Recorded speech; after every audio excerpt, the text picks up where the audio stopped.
everyone, and welcome. This is a short practice that is designed for those days when standing is too much.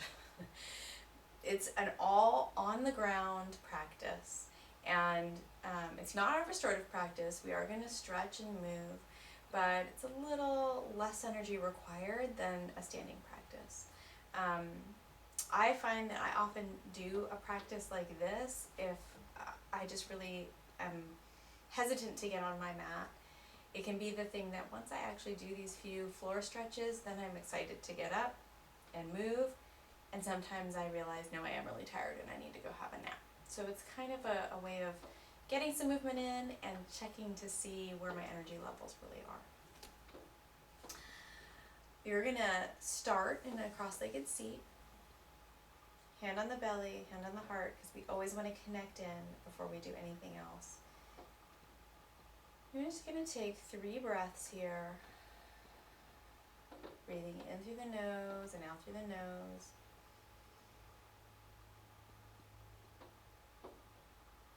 Letting this be a separation from the rest of your day so that you can just be right here, right now. Wake up to the sensations in your body. Come home to this moment. And try to give yourself just a tiny little break from everything else in the world. So you can just be here, breathing and moving with me.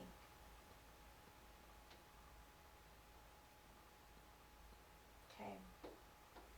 I'm going to start with something pretty active. It's called Roll Like a Ball, and I'm borrowing it from Pilates. The way that I have been taught to do this is you lightly hold your shins. You sit up so that your toes are not touching the ground. So I'm balancing here. So go ahead and get into this position, into a nice little ball, balancing. This in and of itself is a little bit of core work. And we're going to roll back and roll up and try not to let the toes touch the ground. We're also going to try to move our legs as little as possible. So it's just this little impulse from the core that's moving us. I find this super fun and hard, and a really nice way to work the core. So do it about 10 times. Keep breathing while you're doing it, just paying attention.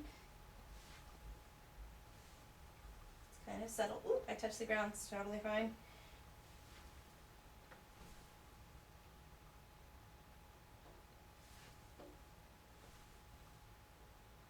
Wrap up your last few here.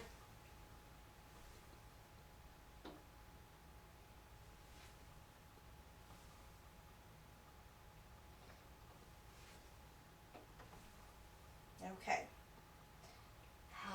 The feet come down. Find your strap.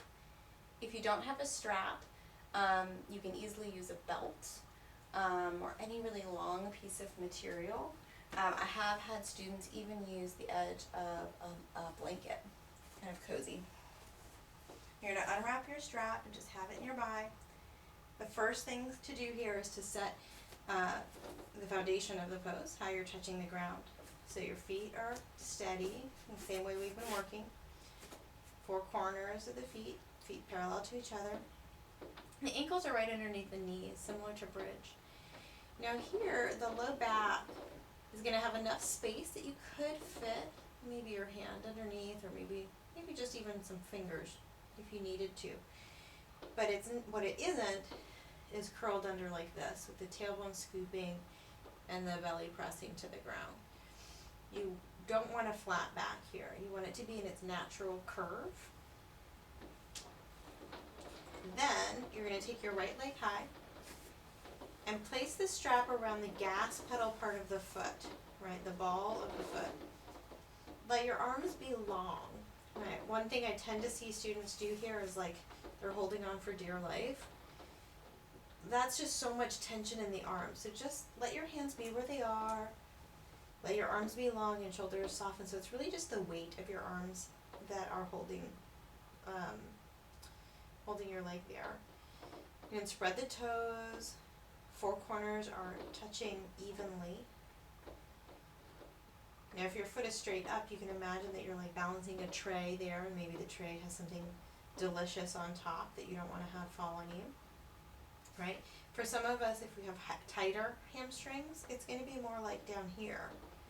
So the tray imagery doesn't work, but you get the same idea of the four corners being steady rather than the foot torquing in. Right, now if you happen to be with the legs straight up and down, and you're breathing here and you're not feeling much of a stretch, which there will always be a few, you can take the bottom leg and stretch it straight out right now. We're all going to do that eventually, but you can go ahead and do it now.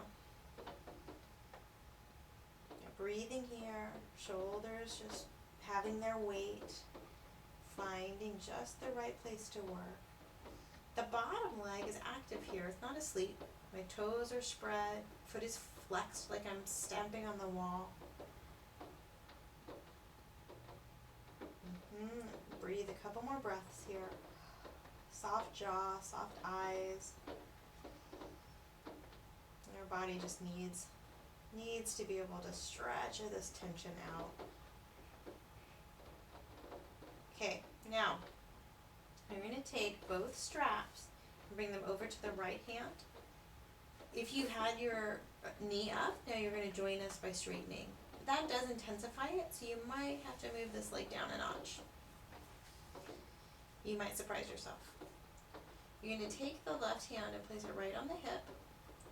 And then you're going to start to open the right leg. Now, it could be that you get to here and the hip starts lifting. Then you're going to know that that's your spot. You're going to stay right there. If you can, keep going with the hips steady, then that's just fine. You can stay right there. This foot, as you'll notice, is not touching the ground. You're not going to be able to have that foot down and this hip stay on the ground. Not possible. So make sure that it's hovering at least 6 inches up. Just again, a little bit of core work. Oh, my foot fell asleep. I had to wake it back up. You might need to too, the bottom foot. Inhale, come back up. Now, realizing my foot's going to go off screen for a second, but you're going to switch the clasp. Maybe I'm going to scoot over. You stay where you are. But I'm going to scoot over so you can see. You're going to switch the clasp. Left hand is here. Right hand is out. And you're going to come up and over. But this really can be an intense hip stretch. The bottom foot is coming to its side. So the pinky toe has come to the ground. Now, this top leg, you might need to lower the leg, or it might be able to stay on level with the hip. I like to take my thumb into the hip crease and push down and away. I'm looking at you because you're over there, but really, you want to be looking kind of away from the foot.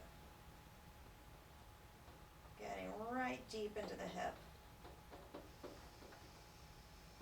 Just breathing, just being here. I love doing that. Inhale through the nose and exhale through the mouth. Just letting any tension of the day go. If you're doing this first thing in the morning, just breathing in fresh breath, exhaling all of your tiredness, exhaling any anxiety about the day to come. Starting off in a good way. Inhale, come back up. Release. And now lower the leg down so both legs are just next to each other.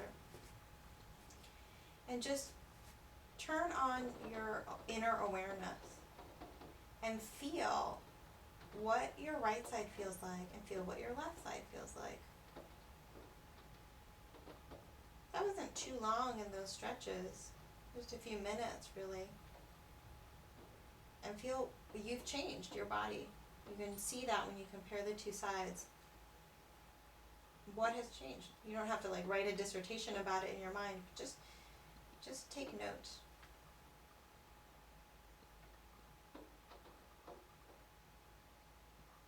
Okay. Now, feet back up, finding that low back curve. I want to make sure we even ourselves out. So take your left leg high. Arms hanging really.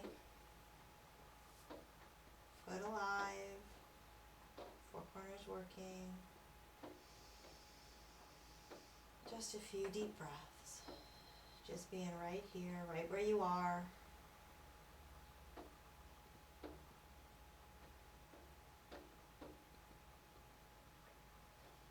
Every exhale, letting go of some of the stress, anxiety, tension, tiredness, annoyance, frustration, any of that gunk that's in the body. It all has its place. We don't want it to hang out there.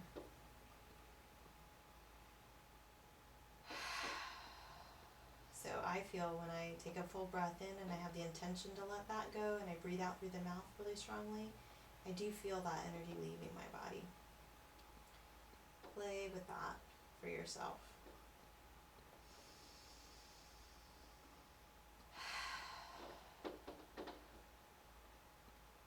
Okay, now both straps over to the left. Oh, no. Straighten the bottom leg if you have not already. Take a little more time there. If you do this video again, you're welcome to straighten that bottom leg as soon as you're ready if you need. Bottom foot is alive. Both straps over to the left. Right hand on top of the right hip. Opening up. Trying to keep the hips flat on the ground. And keep the other foot really working. Straight up.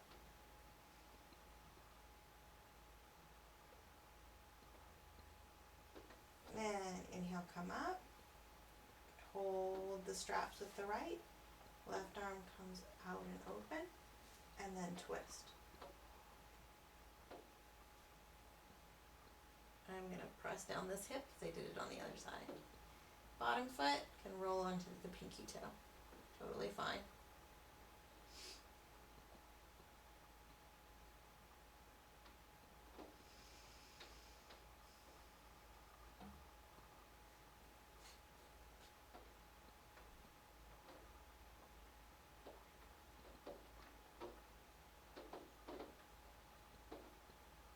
Inhale, come back up.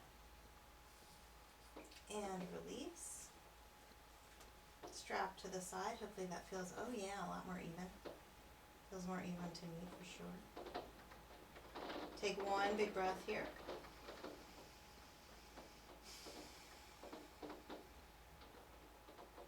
Okay. Hug your knees in. Roll like a ball to sit up. Pause at the top. Then let the feet come down. Okay. Now I'm going to do a little hip stretch. Take your right foot over the left thigh. Flex the foot. Now I'm starting with the foot kind of far away. Top foot flexed. If you feel like you've got a little more a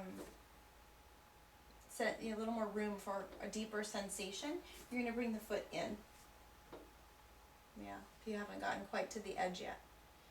That edge being where you can breathe. You have some work. You have what you feel like is enough work. And you can pay attention to the alignment. Sometimes when we're in, especially when we get to some of the more advanced poses, we're working so hard to just like hold on for dear life that any attention to breath or alignment has gone out the window, and we know that is, maybe we've gotten into some kind of rough version of the pose, but that's too far past the edge. We have to dial it back till we can breathe, be present, pay attention to our alignment. Because pushing it past the edge is a really quick way to get injured. Okay, let's switch to the other side. Flexing the foot. Ooh, this hip feels really different. And breathe. Find the edge.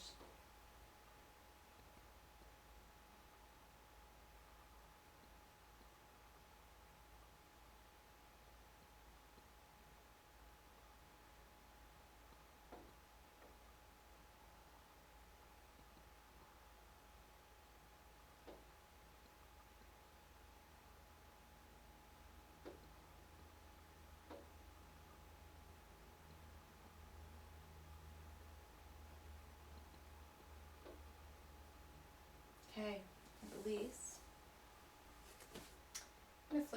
onto our bellies for a second. Elbows here. Take a little Sphinx pose. Bring your hands underneath the shoulders.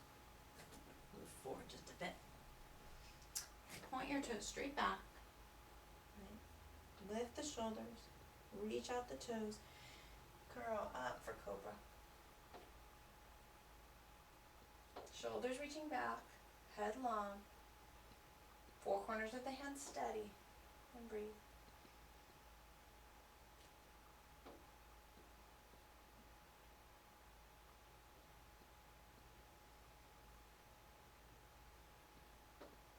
And then exhale, come back down. And roll back over onto the back. Layer on down. Actually, find your blocks. Lay back. Lift up. Need to put one block or two for a little bit of a restorative bridge. We're going to do this instead of Shavasana, so if you would rather lay flat, totally fine.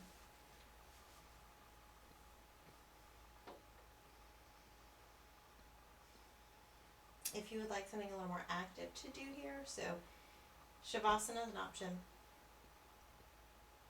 Restorative bridge with the block right underneath the seat is an option. Third option is taking the legs up, and this is what we call a restorative shoulder stand. Just breathing here.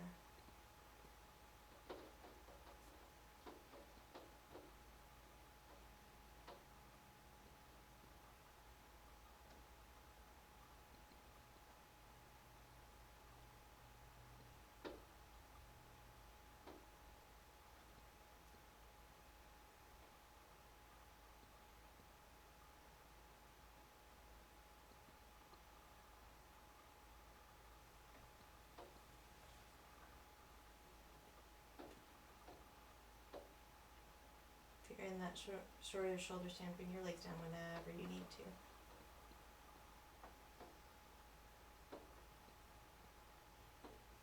Any last remainders of tension in the body, in the mind, or in the emotional sphere, just imagine that draining out of your body into the ground, just dripping away. All of that in our body is not healthy, but for the earth it's just energy. It'll get transformed into something else. So just letting it go, dropping it into the earth. Which I realize is a little bit of an esoteric statement, but just imagine that. See if you can feel your way into that practice.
Slowly start to shift yourself out of your position.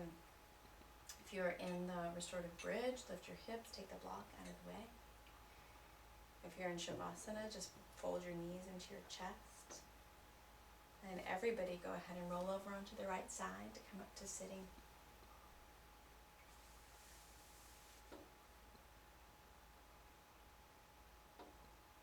Bring your hands together in front of your heart, thumbs resting right at your heart center.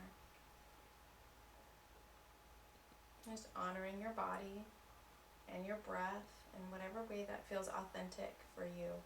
I'm always so grateful for this physical body and for my breath and for the challenge and the beauty of being able to be here. So with gratitude for all of you, namaste.